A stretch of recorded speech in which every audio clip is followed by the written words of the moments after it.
Halo guys, bertemu lagi dengan saya di channel Global Movie. Pada kesempatan kali ini Mimin akan merangkum seluruh alur cerita film yang agak menegangkan film. Ini berjudul Apocalipto, film yang memiliki latar belakang di Semenanjung, Yucatan, Meksiko. Ini menceritakan tentang bagaimana perjalanan seseorang yang kabur dari ritual pengorbanan manusia dan menyelamatkan keluarganya dari serangan suku Maya lain. Film ini menggunakan bahasa Maya, sedangkan penyusunan naskah dilakukan oleh Mel Gibson dan Farhan Safinia, yang mana sebelumnya melakukan riset yang cukup panjang, dan inilah kisah lengkapnya.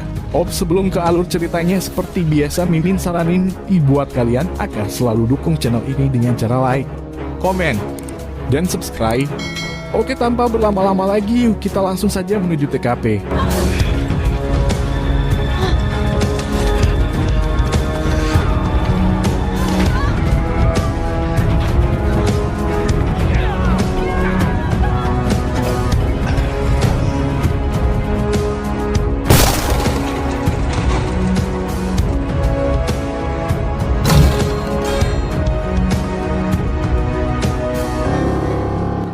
Film berawal ketika Jaguar bersama kelompoknya sedang berburu babi hutan. Semuanya sangat senang riang gembira. Jaguar iseng ngasih si Tumpul buah zakar untuk mengobati impoten. Bodohnya si Tumpul malah menurut dan langsung dimakan mentah-mentah. Ayah Jaguar menasihati Tumpul supaya tidak mudah terpancing emosi. Dia pun ngasih solusi supaya situ punya keturunan dengan memberinya daun suansu.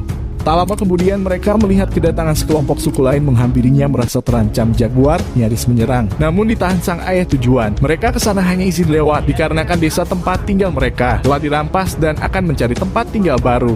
Jaguar terdorong ingin mengetahui alasannya sang ayah menahan Jaguar agar tidak ikut campur urusan mereka. Di perjalanan pulang, sang ayah memperingati kelompoknya untuk tidak membicarakan apa yang telah terjadi di hutan kepada semua orang. Secara empat mata, ayahnya menasihati Jaguar bahwa ketakutan adalah sebuah penyakit. Jangan pernah membawa rasa itu masuk ke dalam rumah. Kembalinya ke pemukiman, semua disambut keluarga masing-masing, tapi tidak dengan si Tumpul. Dia malah diomelin mertuanya perkara tidak bisa ngasih keturunan. Langsung diperintahkan masuk gubuk menggarap istrinya supaya cepat-cepat memberinya cucu. Jaguar menemui istri dan anak sulungnya yang dinamai si Kura. Kura berlari, mereka sangat bahagia menanti kehadiran keluarga baru yang masih berada dalam kandungan istrinya. Dari arah luar ada keributan. Si Tumpul teriak-teriak, kemaluannya kepanasan karena sudah mengoleskan racikan yang diberi ayah Jaguar. Ternyata si ayah pun sama saja berniat mengerjai si Tumpul. Malam hari mereka merayakan pesta, tetapi Jaguar tidak dapat menyingkirkan firasat buruknya terhadap kejadian di hutan tadi. Hingga di pagi harinya ia terbangun dikarenakan mengalami mimpi buruk. Dari arah lain datanglah suku asing di bawah pimpinan Jerowolf bersiap menyerang pemukiman. Sampai Jaguar menyadari bahwa firasat buruknya menjadi kenyataan. Ia langsung membangunkan anak istrinya bergegas lari. Mereka mulai membunuh, memperkaos, membakar, dan menangkap orang-orang. Jaguar berhasil lari dan menyembunyikan keluarganya ke dalam lubang sumur. Ketahuan, si penyerang Jaguar dengan sekuat tenaga menghalaunya. Setelah itu terpaksa Jaguar harus meninggalkan anak istrinya demi menolong yang lain. Ia berjanji akan segera kembali. Diikatlah tali di balik batu supaya memudahkan istrinya keluar dari sana. Hingga pertarungan sengit pun terjadi. Jaguar nyaris membunuh Middle Eye. Zero berhasil melumpuhkan Jaguar dari belakang.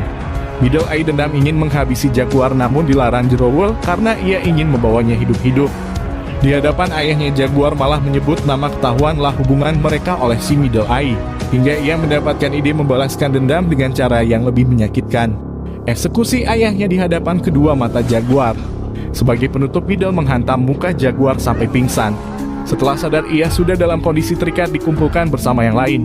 Tumpul teriak histeris ketika istrinya diseret untuk diperkaos. Semua lumpuh diikat tali, hingga tidak dapat berbuat apa-apa, hanya bisa menyaksikan kekejian kelompok Jerowolf.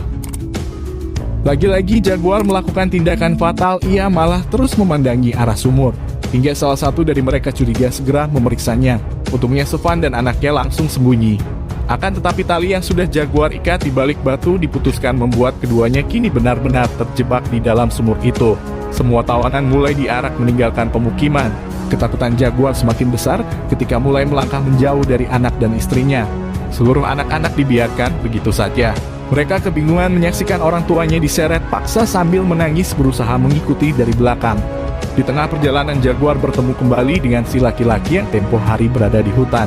Ternyata dia pun berhasil tertangkap komplotan Jerowolf. Tawanan terus digiring memasuki hutan lebih dalam lagi. Kakao terluka parah terkapar ke bawah. Middle memaksanya terus berjalan sambil memukul jaguar yang berada di depan Kakao. Dan kini mereka masuk menyeberangi sungai melawan derasnya arus air. Di sanalah anak-anak pedalaman harus terhenti mengikuti orang tuanya.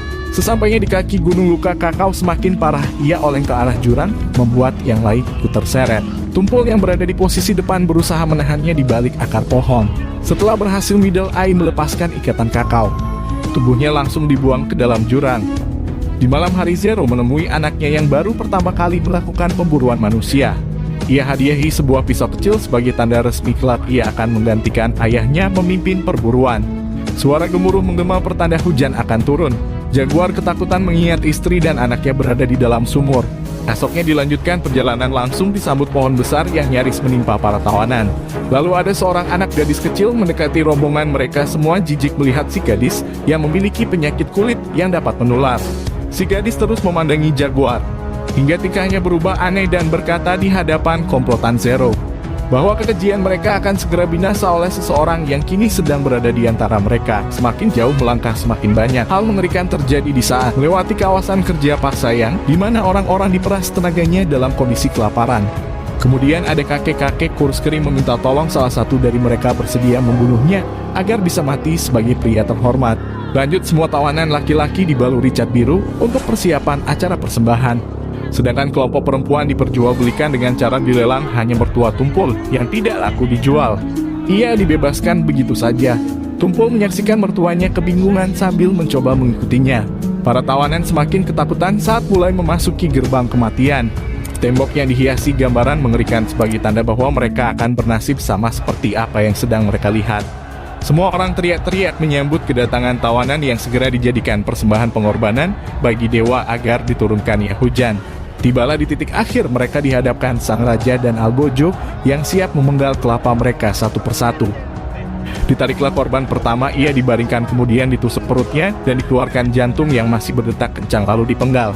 Kemudian kepala dan tubuhnya dilemparkan ke bawah dan kini giliran Jaguar pun tiba. Ia hanya bisa pasrah menghadapi akhir hidupnya. Tampaknya takdir berkata lain tiba. Tiba matahari tertutup bulan secara kebetulan hari itu sedang terjadi gerhana yang diakini Kukula atau Dewa Matahari sudah kenyang dengan darah. Semua rakyat pun bergemuruh, awan gelap kembali terang, pertanda ritual pengorbanan harus segera diakhiri. Sisa tawanan langsung diseret kembali ke bawah keluar dari gedung persembahan ke arah sebuah lapangan. Mereka disuruh berlari menuju ladang jagung, namun harus melewati perburuan komplotan. Zero yang siap menghabisi tawanan, Tumpul tidak dapat lolos kena sasaran tombak. Dilanjutkan, Jaguar beserta si laki-laki berlari silang agar menyulitkan mereka membidiknya. Ternyata keduanya tetap saja kena sasaran. Di saat anaknya Zero mau menghabisi Jaguar, Tumpul dalam kondisi sekarat berusaha menolongnya. Jaguar mematahkan anak ujung panah kemudian dihunuskan ke leher lawan. Zero berlari menghampiri anaknya. Jaguar berusaha melarikan diri dari sana. Tidak terima, Zero beserta komplotannya mengejar Jaguar masuk ke dalam hutan. Di tengah pelariannya, Jaguar terjatuh di antara tumpukan bangkai manusia tanpa kepala. Sejenak ia terhenyak harus berpijak di atas daging hingga berhasil masuk ke dalam hutan.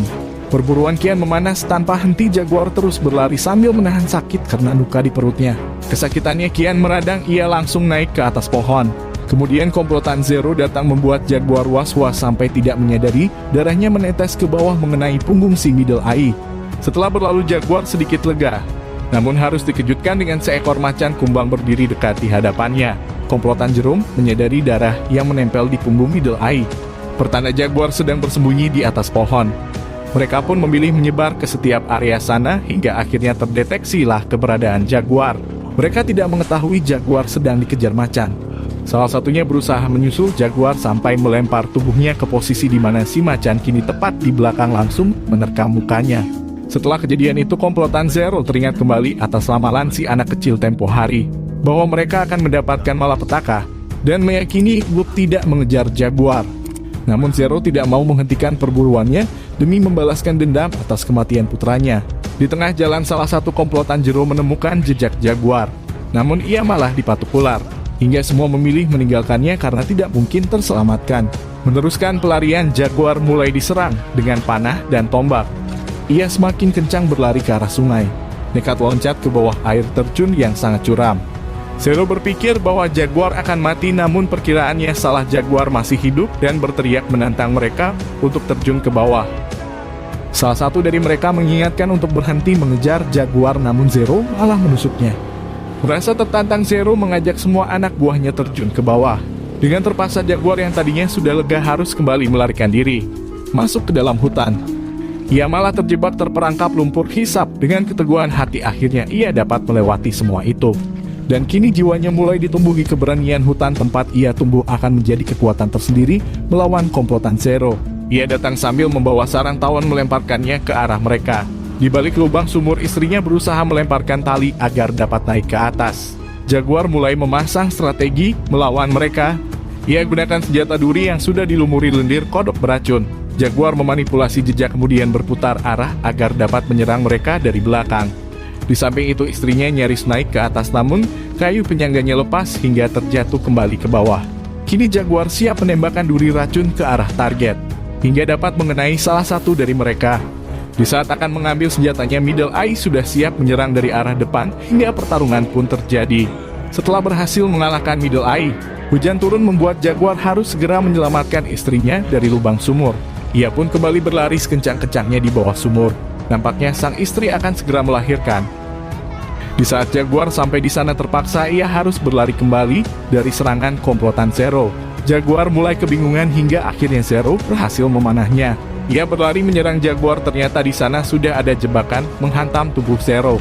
Di balik lubang sumur, volume air telah menenggelamkan mereka. Seven menggendong anaknya mencari tempat yang lebih tinggi. Di sanalah ia dapat melanjutkan lagi berusaha mengeluarkan bayi dalam kandungan sampai akhirnya si bayi terlahir dengan selamat. Jaguar masih harus terus berlari dikejar sisa komplotan Zero hingga tibalah di pinggir pantai. Seketika semua perhatian teralihkan tertuju pada sekelompok pelancong yang akan menepi di sana. Jaguar jadikan kesempatan melarikan diri kembali untuk menolong anak istrinya. Setelah sampai, hatinya bergetar menyaksikan bayi mungil beserta anak dan istrinya dapat selamat dari maut. Jaguar memilih memboyong semuanya kembali ke hutan mencari kehidupan baru dan film pun berakhir. Masyarakat Atlantis, benua yang hilang, mungkin sampai saat ini masih dianggap sebagai peradaban terhebat dalam sejarah manusia. Namun kisah-kisah Atlantis hingga kini masih dianggap sebagai mitos saja, dan peradaban bangsa Maya lah yang seharusnya dicatat sebagai yang paling hebat di masa lalu. Sayangnya peradaban Maya dilaporkan lenyap secara tiba-tiba ketika itu. Di tahun 1517, bangsa Spanyol berlayar ke Amerika Tengah berniat menghancurkan peradaban yang terkenal akan ritual kematiannya. Akan tetapi saat mereka tiba di sana, bangsa Maya telah hilang rumah dan bangunan bangsa Maya yang terbuat dari batu kapur sudah tertutupi tanaman. Lihat, tidak ada tanda-tanda kehidupan di sana. Nah, lenyapnya bangsa Maya ini masih menjadi salah satu misteri terbesar dalam sejarah. Lalu apa yang sebenarnya terjadi bangsa Maya mencapai masa kemasannya sekitar tahun 900 Masehi. Tetapi setelah itu satu persatu kota besar bangsa Maya secara misterius ditinggalkan, padahal awalnya satu kota besar bisa dihuni sampai 2 juta orang. Ada teori ilmuwan yang memperkirakan bila bangsa Maya secara berlebihan mengeksploitasi kawasan sekitar tempat tinggal mereka. Akibatnya kawasan itu tidak bisa lagi dimanfaatkan oleh populasi suku yang jumlahnya terus bertambah. Eksploitasi ini juga yang diklaim menimbulkan kekeringan hebat yang memaksa bangsa Maya meninggalkan kota besar seperti Tikal yang pasokan airnya mengandalkan air hujan. Di sisi lain ada teori yang mengatakan bila peperangan dan berbagai ritual penyiksaan yang akhirnya menciptakan pertikaian dan perang saudara antara suku di bangsa Maya. Bagi bangsa Maya, mereka yang rela mati di altar pemujaan dianggap bisa langsung menuju surga. Mengingat kematian juga dianggap sebagai hal yang sangat sakral, tidak aneh bila banyak yang rela melakukan ritual ini. Selain itu masih ada ritual lain yang tidak kalah berbahaya, memberikan makan dewa.